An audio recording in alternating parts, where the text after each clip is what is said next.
Hello student, कैसे हैं आप? आशा करते हैं आप बहुत अच्छे होंगे। स्टूडेंट, आज से हम क्लास 12th फिजिक्स का अध्ययन करेंगे, जिसमें हमने आपको इकाई फर्स्ट यानी स्थिर विद्युतिकी लिया है। और स्थिर विद्युतिकी में जो आपका पहला चैप्टर है वैद्युत आवेश तथा क्षेत्र, राइट। तो आप सभी से अनुरोध है कि आप अपना जो है नोटबुक लेके बैठें। इसमें आप एक एक पॉइंट को नोट करते जाएं और आप जो है उसको लिखते जाएं, ठीक है। एग्जाम में आपको उम्मीद करते हैं कि हम आपसे वादा भी करते हैं कि आपको 70 में 70 नंबर आएंगे, ठीक है। तो आप जो 100% की अगर आप तैयारी करना चाहते हैं तो आप यहाँ से कर सकते हैं, ठीक है। यहाँ पर आपको एक एक पॉइंट मिलेगा, आपको हम पूरी जानकारी आपको देंगे फिजिक्स की, ठीक है। तो सबसे पहले हम यहाँ देखते हैं कि स्थिर विद्युतिकी जो हमारी इकाई फर्स्ट है, स्थिर विद्युतिकी में हम सीखते हैं कि सर स्थिर विद्युतिकी क्या है। तो यहाँ पर हम लिखते हैं कि भौतिक विज्ञान की वह शाखा जिसमें हम स्थिर आवेशों द्वारा उत्पन्न बलों, क्षेत्रों तथा विभवों का अध्ययन करते हैं, स्थिर वैद्युत विज्ञान या स्थिर विद्युतिकी कहलाती है, ठीक है स्टूडेंट। तो देखिए स्थिर विद्युतिकी ये जो परिभाषा है इसे आप बहुत अच्छी से लिखें, ठीक है। फिर आगे की आपकी स्टोरी बहुत ही अच्छी लगेगी, आपको एक एक बात आपको लिखनी पड़ेगी, है ना। अब स्थिर विद्युतिकी में एक आपको पॉइंट मिलता है वैद्युत आवेश, इसके बिना तो कुछ है ही नहीं, ठीक है। तो वैद्युत आवेश क्या होता है, इसको अंग्रेजी में इलेक्ट्रिक चार्ज कहते हैं, ठीक। तो वैद्युत आवेश क्या होता है इसको हम पढ़ते हैं कि वैद्युत आवेश द्रव्य का वह गुण है जिसके कारण वह वैद्युत तथा चुंबकीय प्रभाव उत्पन्न करता है तथा उसका अनुभव करता है, ठीक है। तो इस तरीके से हमने वैद्युत आवेश की ये परिभाषा यहाँ पर लिख ली। अब बात आती है कि सर वैद्युत आवेश कितने प्रकार का होता है, ठीक है। एक एक पॉइंट स्टूडेंट आप लिखते जाएं, आपको बहुत ही आनंद आएगा, आपको समझ में आएगा, ठीक है। यानी वैद्युत आवेश के प्रकार, ठीक। तो वैद्युत आवेश के प्रकार को हम किस तरीके से पहचानेंगे कि सर आवेश कितने प्रकार का होता है। तो वहां कुछ खास युग्म होते हैं अर्थात जोड़े होते हैं जिनके द्वारा हम क्या किया कि आवेश को पहचान सकते हैं कि आवेश की दो प्रकृति होती है, ठीक है। सबसे पहले यहाँ पर जैसे यहाँ पर हमने लिखा है कांच की छड़ को रेशम से, अंबर को ऊन से, एबोनाइट को बिल्ली की खाल से। स्टूडेंट एक एबोनाइट एक तरीके से प्लास्टिक होता है ना, और बिल्ली की खाल से इसको क्या करें हम रगड़ें, ठीक है। दूसरा है हमारा रबड़ को ऊन से, और प्लास्टिक को सूखे कंगे से, मतलब सूखे बालों से, है ना। प्लास्टिक कंगे को सूखे सूखे बालों से। इस तरीके से अगर इन सबको हम एक दूसरे से रगड़ें या स्पर्श कराएं, है ना, घर्षण करें, तो यहाँ होगा क्या कि उपरोक्त युग्मों की वस्तुओं को रगड़ते हैं तो ये सभी वस्तुएं आवेशित हो जाती हैं, ठीक है। अब स्टूडेंट जी आवेशित हुई तो इससे हमें किस तरीके का निष्कर्ष निकला। तो यहाँ पर हमने देखिए ये दो चित्र आपके लिए ये बनाए हैं। देखिए ये इस प्रकार से, देखिए यहाँ पर इन दोनों वस्तुओं में देखिए प्रतिकर्षण बल लग रहा है। और प्रतिकर्षण बल का मतलब है कि ये वाली वस्तु इधर को इस पे क्या ये पुश कर रही है, ये वस्तु इसे इधर पुश कर रही है, मतलब ये एक दूसरे से हट रही है, दूर को हट रही है। दूर को हटना ही हम कहते हैं, इसका मतलब इन दोनों के बीच में जो बल है वो प्रतिकर्षण बल है। तो ये प्रतिकर्षण बल हुआ क्यों, देखिए यहाँ पर जो हमने नीचे लिखा है रेशम से रगड़ी गई कांच की छड़।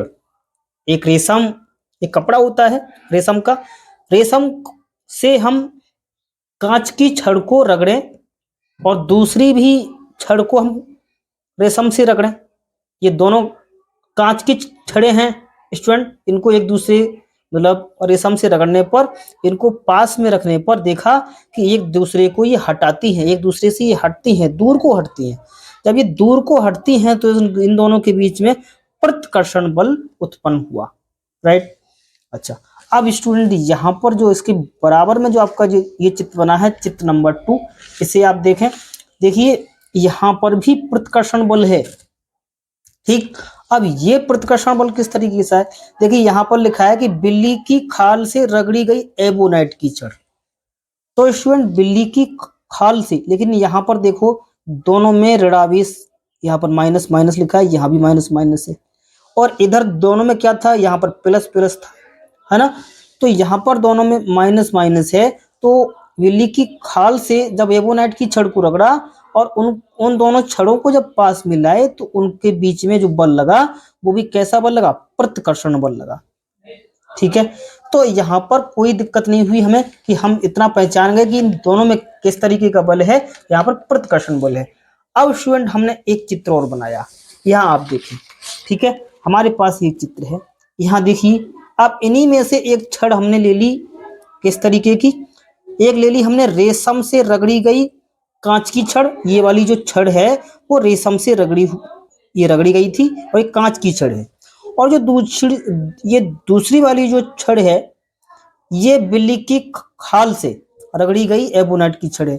मतलब इसको हमने किससे रगड़ा, बिल्ली की खाल से, नहीं कैट स्किन। ठीक है, उससे जब रगड़ा तो इस पर माइनस आवेश है और इस पर कैसा, ये प्लस, इस तरीके का।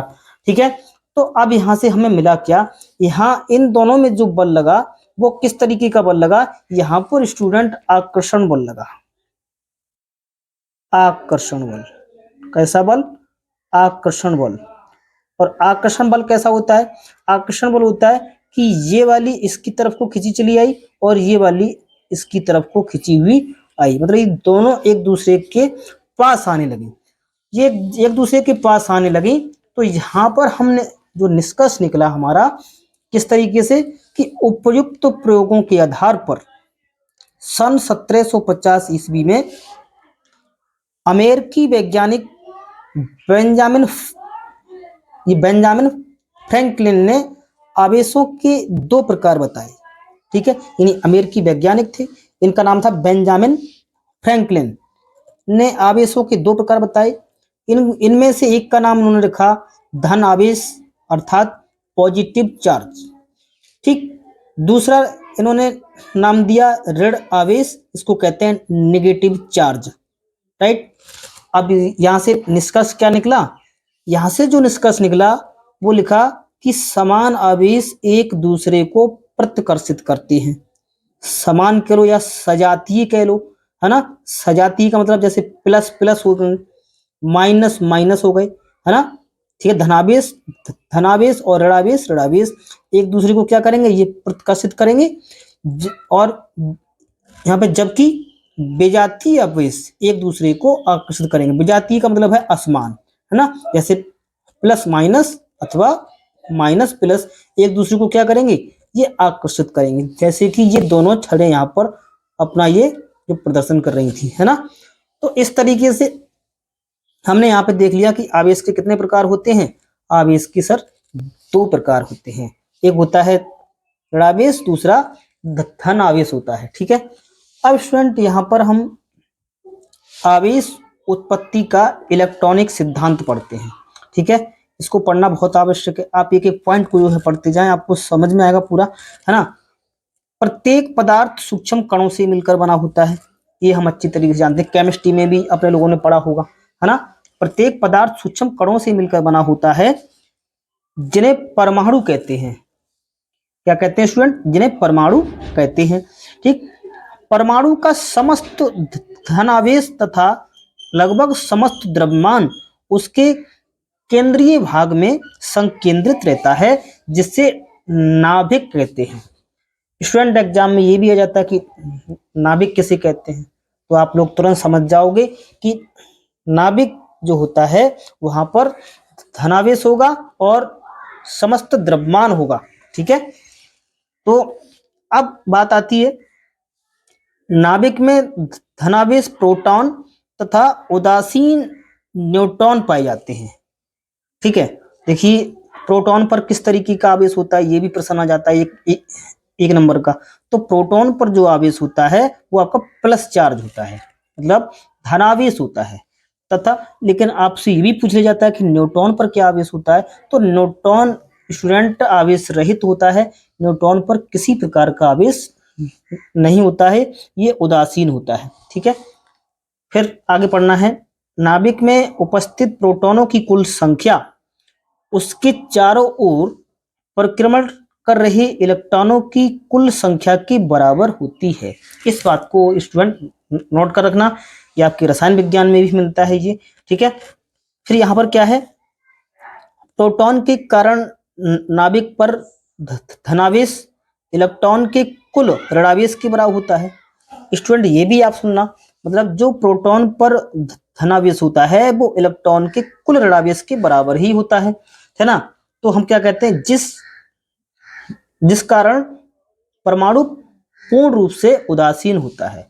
ठीक है, इसका मतलब जितना उसमें इलेक्ट्रॉन होंगे उतने ही उसमें क्या होंगे, प्रोटॉन होंगे। ठीक है, तो इस तरीके से जो यहाँ पर परमाणु हुआ वो हमारा उदासीन हुआ। ठीक है, तो यहाँ तक कोई डाउट स्टूडेंट नहीं होना चाहिए, एक एक बात आप लिखते जाएं। अब हमारे पास नेक्स्ट पॉइंट आया स्टूडेंट, है ना, इस बात को आप नोट करके लिखना कि जिस वस्तु से इलेक्ट्रॉन स्थानांतरित होते हैं वह इलेक्ट्रॉन की कमी के कारण धनावेश हो जाते हैं। स्टूडेंट इस बात को नोट करके लिखना कि जिस भी वस्तु से इलेक्ट्रॉन निकल जाएंगे, स्थानांतरित हो जाएंगे, तो वह उससे इलेक्ट्रॉन जब निकल जाएंगे तो इलेक्ट्रॉनों की कमी हो जाएगी।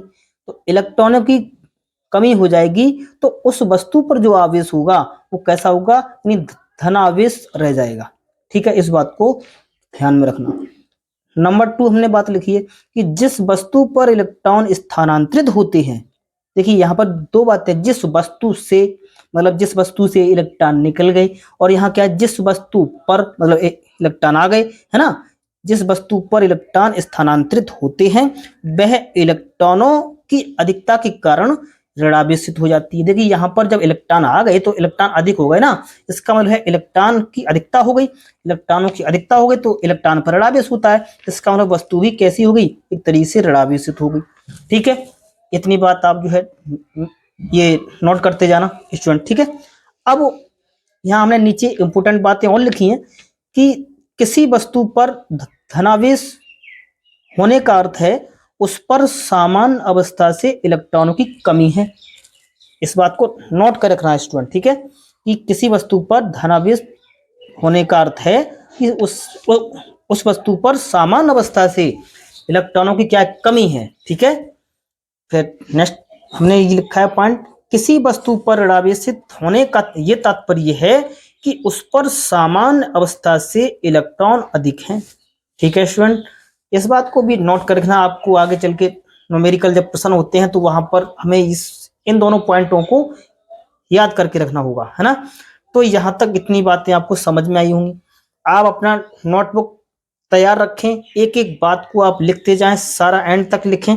ठीक है, अब हम लिखेंगे स्टूडेंट क्या, आवेश के गुण, है ना। वैद्युत आवेश के किस तरीके के गुण होते हैं, क्या क्या गुण पाए जाते हैं उसमें, तो हम इस सारा जो यहाँ पर जो पढ़ने वाले हैं, है ना।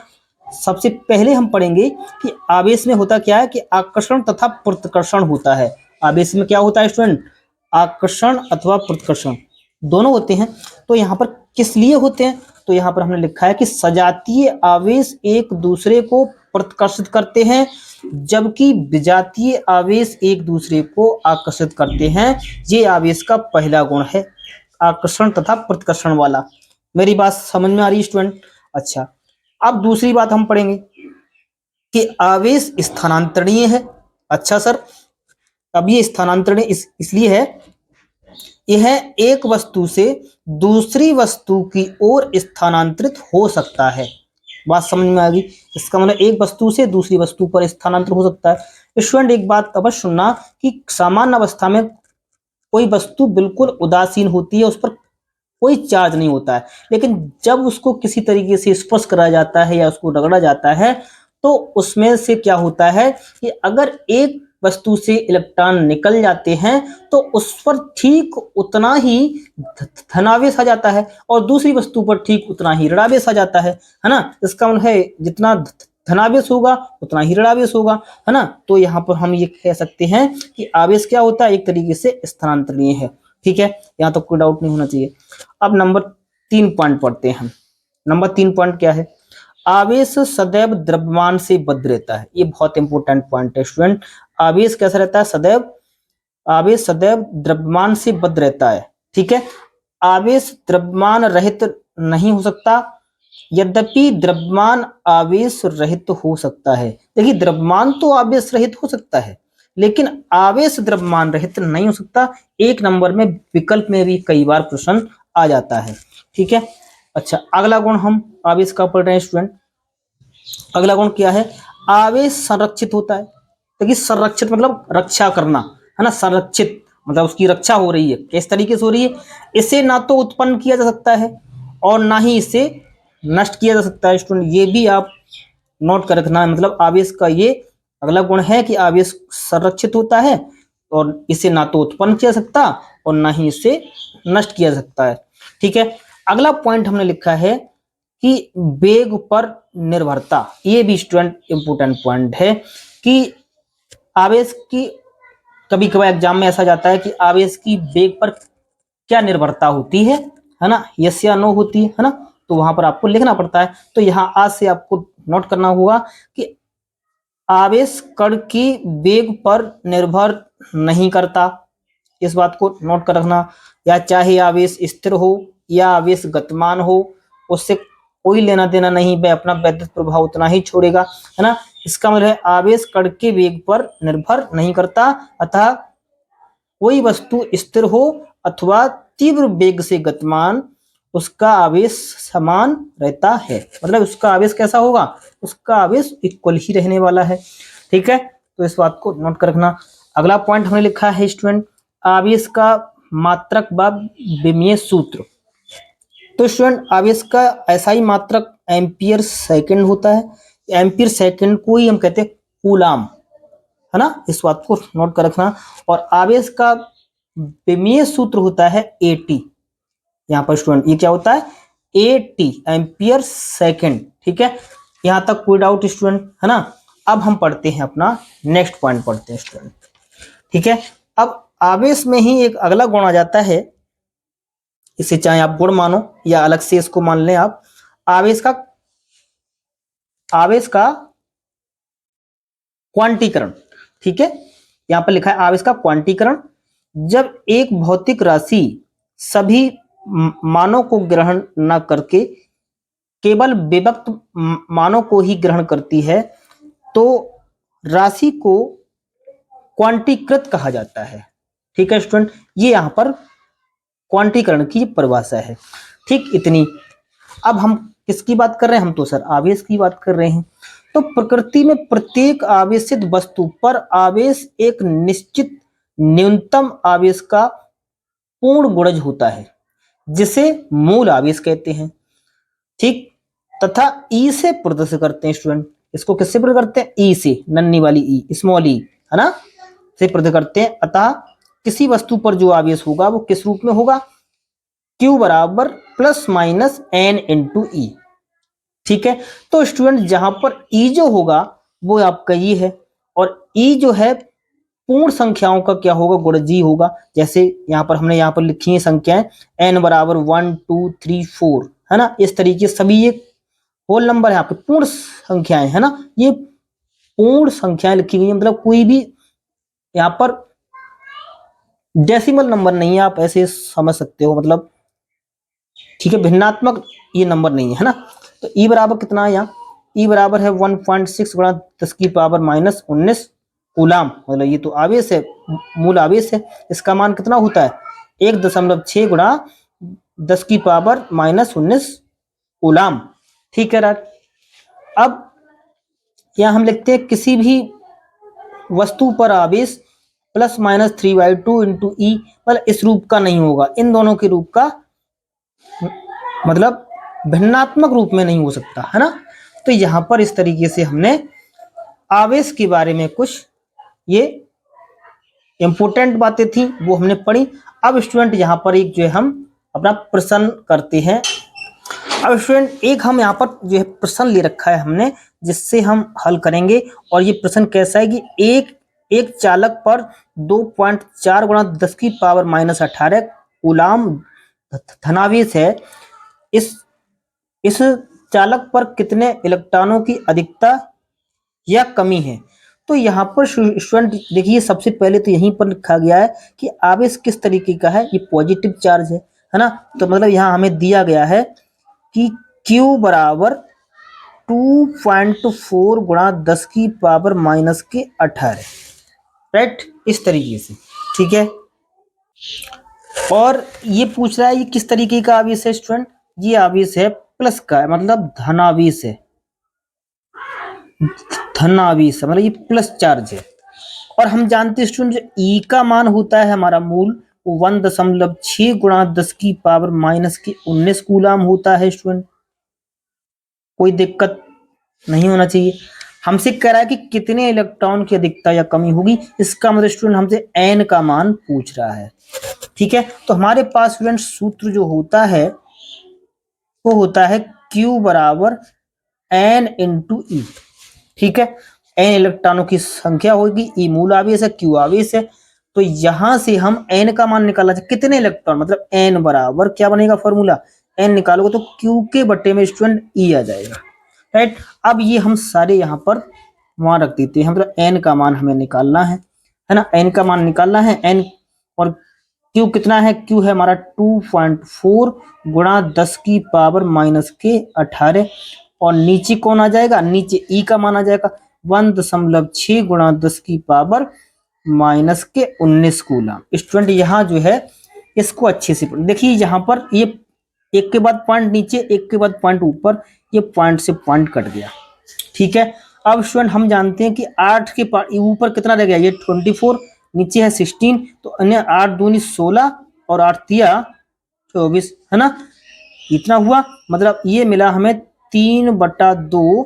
और देखिए 10 की पावर 19 ऊपर जाएगी तो किसकी होगी, ये तो सर प्लस की हो गई, और उसमें से कितना घट जाएगी, माइनस की 18 घट जाएगी, है ना। तो 3/2 का मतलब कितना होता है स्टूडेंट, 1.5, मतलब एक 3 का आधा मतलब 1.5। और यहाँ देखिए 10 की पावर 19 में से 18 गई तो केवल एक बचेगी, नहीं 10 की पावर 1 बचेगी, और इसको गुणा कर लें तो कितना हो जाए, 15 धाई 50, यानी है ना 150, यानी 150, और पॉइंट लगेगा एक के बाद, क्योंकि यहाँ पर एक के बाद है, यानी यहाँ पॉइंट लगेगा। तो एन बराबर ये आ गया, इसका मतलब एन का मान यहाँ पर निकल के आया स्टूडेंट, एन बराबर 15 इलेक्ट्रॉन, है ना, कितने, 15 इलेक्ट्रॉन। कोई दिक्कत स्टूडेंट, इस तरीके से हमने यहाँ पर इलेक्ट्रॉन निकाली, कितने निकल के आए हमारे, ये 15 इलेक्ट्रॉन थे। ठीक है, अब वो कह रहा है कि इलेक्ट्रॉनों की अधिकता या कमी, तो क्योंकि यहाँ पर सेम टू सेम लिखा है कि आवेश कैसा है, धनावेश है, तो 15 इलेक्ट्रॉनों की क्या होगी, इलेक्ट्रॉनों की कमी, इलेक्ट्रॉन की कमी कह दो यहाँ पर, की इलेक्ट्रॉन की कमी। ठीक है, तो इस तरीके से आपका ये आंसर आ गया। ठीक है, अब यहाँ पर स्टूडेंट नेक्स्ट हमारा जो प्रश्न है, प्रश्न नंबर 2, कि 12.5 गुणा 10 की पावर 18 इलेक्ट्रॉनों की आवेश की गणना कीजिए। मतलब इतने इलेक्ट्रॉनों की संख्या दी है यहाँ पर स्टूडेंट। अब की हमें दिया गया है वो यहाँ पर क्या दिया गया, ये एन दिया है, मतलब एन बराबर है 12.5 गुणा 10 की पावर 18, ये इलेक्ट्रॉन दिए हैं। अब ई हमें मालूम होता है 1.6 गुणा 10 की पावर माइनस के 19 कूलाम। ठीक है स्टूडेंट, ये आवेश का मान है। ठीक है, अब हमें निकालना कौन है, यहाँ से क्यू, है ना, आवेश की गणना कीजिए, मतलब क्यू यहाँ पर हमें निकालना है। अब हमारे पास सूत्र होता है स्टूडेंट क्या, क्योंकि सूत्र होता है क्यू बराबर एन इंटू ई। हो गया काम, एन का मान उठा के रखते हैं, एन का है 12.5 गुणा 10 की पावर 18, और ई का मान उठाओ 1.6 गुणा 10 की पावर माइनस के 19 कूलाम। ठीक है, अब स्टूडेंट यहाँ इसकी हम क्या कर लें, गुणा।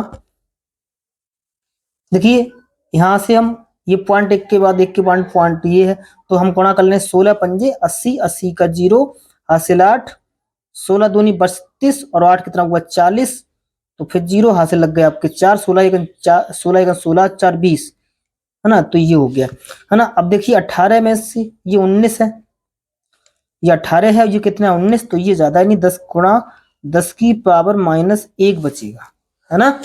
अब स्टूडेंट इसको हम ऐसे भी ले सकते हैं, इसको ऐसे ले सकते हैं 2, यानी पॉइंट कितने के बाद लगेगा, 1 2 के बाद नहीं, 1 2 के बाद नहीं, यहाँ लगेगा, यानी 20 आ जाएगा। ठीक है, और नीचे आ जाएगा 10, 1 10 एकम 10, 10 दूनी 20, तो हमारा जो आवेश निकल के आया स्टूडेंट, क्यू बराबर 2 कूलाम निकल के आया। कितना निकल के आया, Q बराबर 2 कूलम। तो ये भी प्रश्न स्टूडेंट आसान था, है ना। तो इस तरीके से हमने आवेश के 2 प्रश्न यहाँ पर कराए, है ना। तो आप इसी तरीके से स्टूडेंट आपको वीडियो आती रहेंगी, ठीक है। आप एक एक पॉइंट को नोट करते जाना, ठीक है। बाकी और वीडियो आएगी, ठीक है। एक एक प्रश्न आपको मिलेगा ऐसे ही। आप इसको लाइक करें, सब्सक्राइब करें।